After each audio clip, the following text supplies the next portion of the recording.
Good morning, folks. We're starting off with 304 angstroms of light from ionized helium in the solar corona. We've got weather, top news, and a cosmic ray health alert. We'll do it all starting at spaceweathernews.com. As we find the last day on our star was very quiet, and that's part of the problem. No sunspots, no solar flares, coronal holes turned away, and their solar wind streams waning. The closest to a sunspot we've got is the active region on the south. These bright fields lack sunspot umbra beneath them, however, and will remain in focus for such development. Speaking of the solar wind, indeed we see the full last coronal hole stream barely touch the modest range and is already falling back in intensity.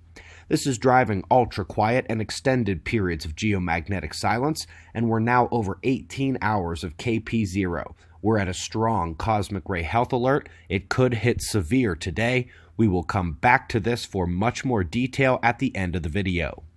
But right now, we're contrasting the record cold and snow that is still pounding the U.S. due to a heavily bent jet stream pulling Arctic air southward into its dip, with the record heat that baked Florida to end the month.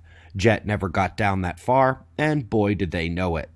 Brunt ice shelf up next as a Halloween crack appeared off the coast of the Weddell Sea. ESA has that one, and it is linked below. One more at Antarctica, as the record low ozone hole for 2019 is examined in even greater detail here by NOAA. This article also linked below. And with that, let's head to outer space, starting with the microlensing discovery of an exoplanet. This is not like the long-range lensing astronomy. These are much harder and take only a second or two to occur. They have spotted a Neptune-sized planet coming together at an Earth orbital distance around its host star, and it's right here in the Milky Way. Up next is a sigh and opportunity, as W First, which was conceptualized and funded many years ago, is indeed getting ready to take its latest run at a dark matter discovery. They are aiming to do wide-field surveys and understand the galactic rotation problem, which, of course, we suggest does not really exist. They have found luminous matter halos extending much farther than expected. They are co-rotating with the galaxies and are fed by spiral filament currents from the cosmic web. For more on why the future looks different in astronomy, head over to spaceweathernews.com/plasma or look below the video for the Plasma Cosmology movie. Up next is a very cool examination of detonation in the cosmic sense.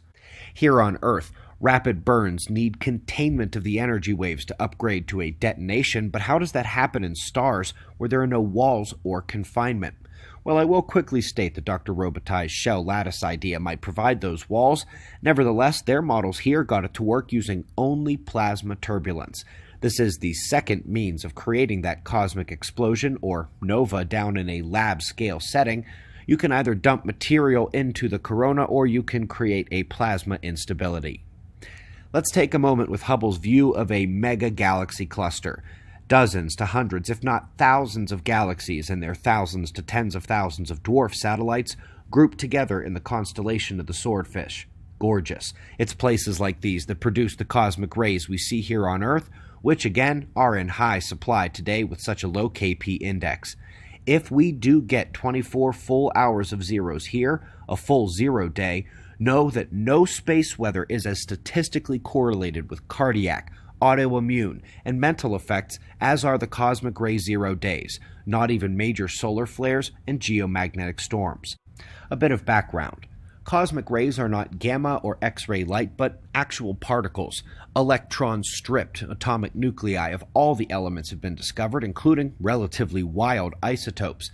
And presuming one doesn't hit your DNA, they are destined to hit particles in the atmosphere, or perhaps even the mantle if high energy enough, and then break out in electrifying and ionizing cascades of particles that are also shown to trigger lightning, cloud nucleation, and mantle viscosity changes. As you can see here, we continue to be at record-high cosmic rays. It was last summer that we called out the modern cosmic ray maximum, and not much has changed. We will expect a dip during the upcoming sunspot maximum of the 2020s, but otherwise it's up and up we go. Earth-to-sky calculus October reading was the highest they have ever received. The same was showing in Japan, you might recall, until that was taken offline temporarily this summer. They are pushing the definition of temporary these days, by the way. Either way, we're here, it has begun. There are major weather, volcanic, and health effects to these cosmic rays, and today We are hoping to avoid that full 24 hours of zeros on the KP index. We greatly appreciate your support. We've got wind map forecasts and shots of our star to close, and we'll do this all again tomorrow, right here. But right now it's 5 a.m. in the new Valley of the Sun. Eyes open, no fear. Be safe, everyone.